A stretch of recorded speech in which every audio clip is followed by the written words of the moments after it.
Welcome to apa? Budret dan sakit kepala budret datang kapan saja. Budret ada obatnya, obatnya nonton kita semua. Nonton kita semua dijamin budret. Tapi bohong. Sabar, intro dulu.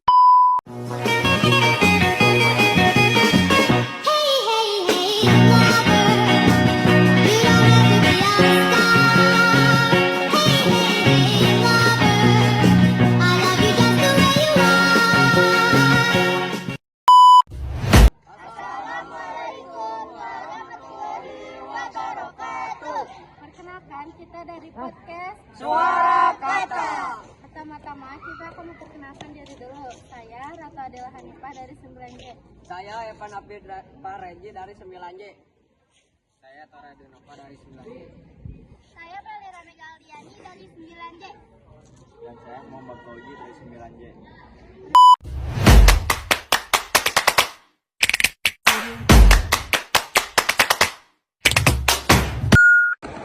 Halo semuanya, di sini kita akan membahas puisi dan sastra Indonesia nih. Sebelumnya, kalian tahu nggak sih puisi itu apa?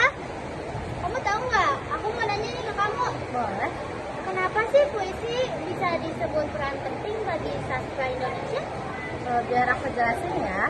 Puisi adalah karya sastra yang menggunakan bahasa indah dan padat untuk menyampaikan perasaan, pengamalan, atau gagasan. Puisi penting karena sejak dulu digunakan untuk menyampaikan nasihat, cerita rakyat, dan nilai budaya. Nah, jadi gitu guys. Sekarang, kamu tahu nggak bedanya puisi lama dan puisi modern? Menurut aku, puisi lama terikat aturan, misalnya pantun atau syair dengan rima dan jumlah baris tertentu. Sedangkan puisi modern lebih bebas tanpa aturan baku. Ya gitu, kamu mau nanya nggak kamu? Boleh. Coba kalau bagaimana cara seseorang penulis menuangkan perasaan ke dalam puisinya? Biasanya sih penulis memilih kata-kata simbolis atau majas untuk mewakili pesan. Misalnya rindu digambarkan sebagai langit senja yang tak kunjung kereta. Kamu ada yang mau ditanya? Ada. Mengapa sih puisi sering dianggap sebagai media ekspresi yang kuat dibanding bentuk sastra lain? Karena puisi singkat tapi sangat syarat makna. Satu bait saja bisa mewakili perasaan mendalam yang sulit diungkap dengan kata biasa. Ya, kalau aku mau nanya boleh nggak? Boleh. Bagaimana sih peran puisi dan sastra dalam memperkuat identitas budaya Indonesia?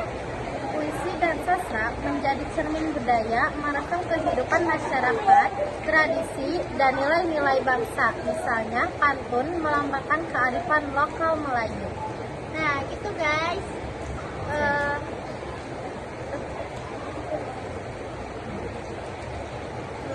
Apa ya?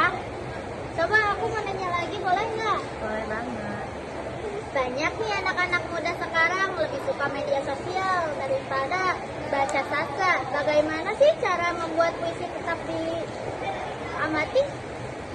Menurut aku, dengan memanfaatkan media sosial sebagai wadah kreatif. Misalnya, membuat konten puisi singkat di Instagram atau TikTok agar lebih mudah dijangkau anak muda. Nah, iya betul. Kalau ada nggak sih penyair Indonesia yang menjadi inspirasi besar? Ada nih satu, Chairil Anwar, karena puisinya penuh semangat perjuangan dan keberanian. Misalnya, aku sangat terkenal. Wow, gitu ya? Apa ya? Aku mau nanya lagi, boleh nggak? Boleh. Kamu masih bisa jawab nggak nih? Bisa deh kayaknya. Oke, aku tanya ya. Apakah menulis puisi lebih mengandaikan bakat atau bisa dilatih?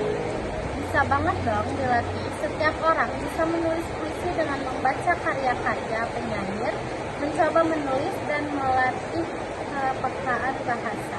Nah, kalian bisa dong bikin puisi. Coba kamu ada yang mau ditanyain nggak? Kalau aku, bagaimana sih caranya sederhana bagi pemula untuk memulai menulis puisi? Biasanya sih mulai dengan menulis perasaan atau pengalaman pribadi. Oh, gitu.